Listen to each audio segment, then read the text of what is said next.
Start interviews is say and spell your first and last name.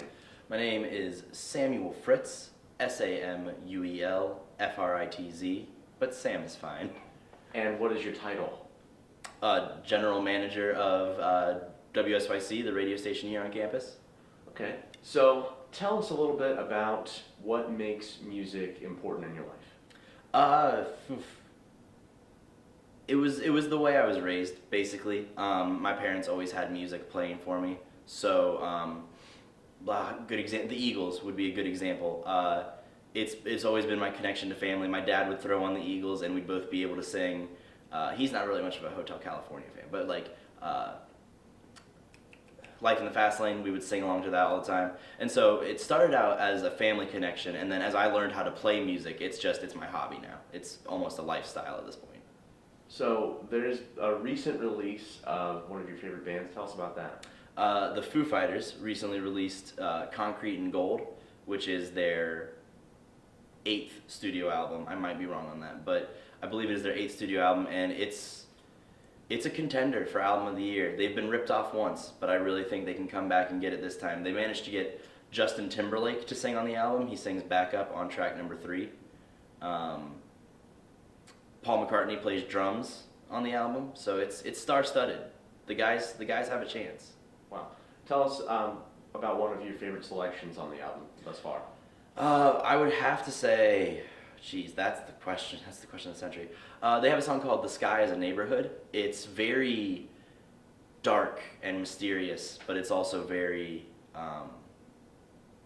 it's very just them. It's very classic rock sounding. Dave Grohl is the lead singer of Foo Fighters, as you know. How does his time with Foo Fighters compare to his time with Nirvana? It's because it's much more him is the difference. The Foo Fighters are his band. In Nirvana, he only sang one song ever.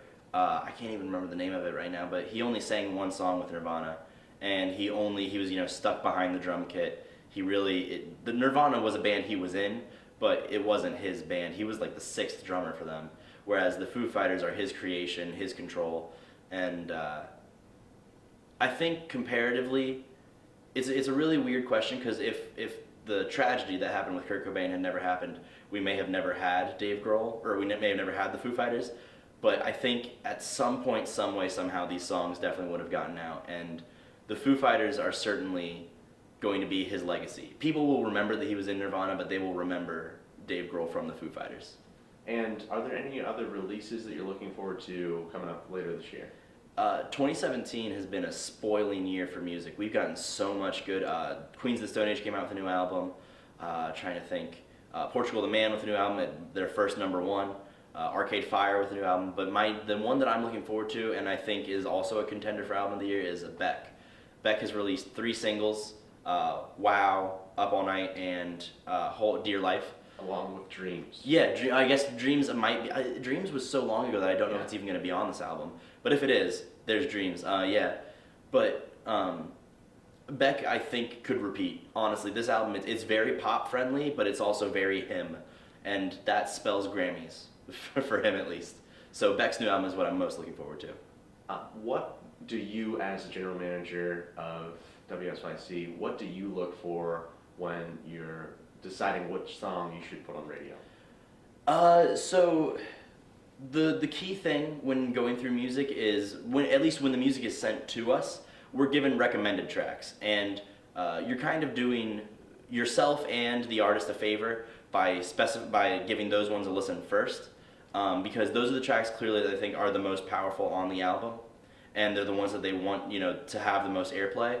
And it kind of makes the job easier for you, because the bare minimum you have to do is listen to the recommended tracks. It's generally 3 or 4, and then approve those for airplay.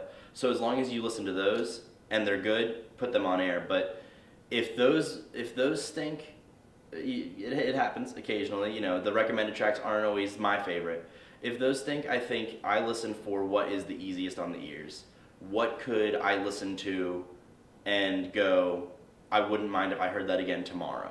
Because at least with WSYC, it's a very 24-hour cycle of, you play it one time, chances are the next DJ is going to play it on their next show. So, if I'm hearing that song again is it something that I'm going to be happy enough listening to that I'll listen to it again in, tomorrow might be too much time, 6 hours, 8 hours, or the next day.